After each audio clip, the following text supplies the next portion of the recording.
নদী থেকে উঠে আসছে বন্দুকের কার্তুজ। মঙ্গলবার সকালে ঘটনাটি ঘটেছে উত্তর দিনাজপুর জেলার ইসলামপুর থানার খবরগাঁও এলাকায়। স্থানীয় সূত্রে জানা গিয়েছে, এদিন সকালে খবরগাঁও এলাকায় দলঞ্চা নদীতে স্নান করতে নামে এলাকার কিছু শিশু।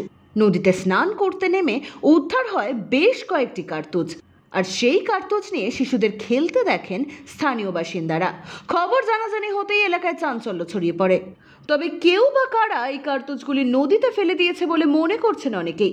তবে কী কারণে এই কার্তুজ কে বা কারা মজুত করে রেখেছিল তা জানা যায়নি।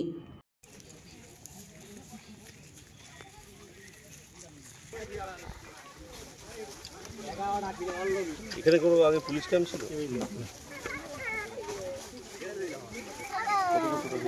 এখানে 21টা হচ্ছে, আর ওই পাড়ায় পাইছিল একজন, ওগুলো থানায় গেল জামা করতে।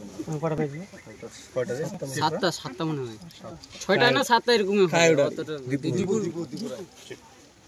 প্রাইভেট কোনটি পারলি ছড়া আছে, ছড়া পাই ওই জায়গায় খেলি আমার খেলি না ক্রিকেট না।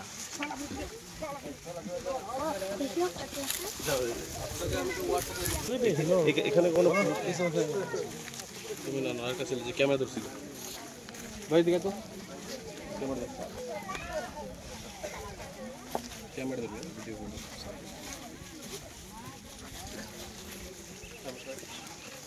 মাছ খেলে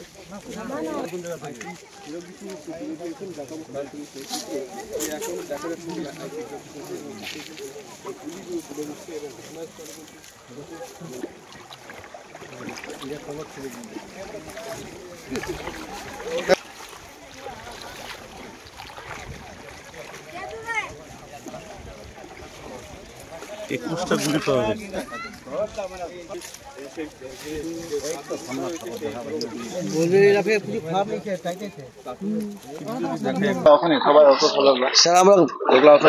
এদের দেখে আতঙ্কিত, এখানে গুলি পাওয়া যাচ্ছে, ছেলে পেলে বাইরে চান করছে, ক্রিকেট খেলতে আসছে। কালকে সন্ধ্যাবেলা থেকে খুঁজতেছি আমরা স্যার, সবাই পালো এক এক করে গুলি। দেখো কতগুলো গুলি পেয়েছেন স্যার, জানি না কতগুলো পাচ্ছে। ওই যে জড়ো করছে রতন কর্মকার, কতটা হবে? 30-40 জন, মোটামুটি 30-40টা হবে গুলি। ভয় পাচ্ছেন আপনারা কি? না ভয় আর কি স্যার, আপনারা দেখেন, এই জন্য আমি পুলিশকে রিপোর্ট করলাম। আপনার মিডিয়া আছে, মিডিয়াতে রিপোর্ট করলো রতন কর্মকার। হ্যাঁ, এটা আমাদের পূর্ববর্তী খবরগাঁও, আমাদের হিন্দুপাড়া। নদীর নাম খবরগাঁও, দলঞ্চা নদী। হ্যাঁ, এটা। ব্যুরো রিপোর্ট, এক্সপোজ বার্তা।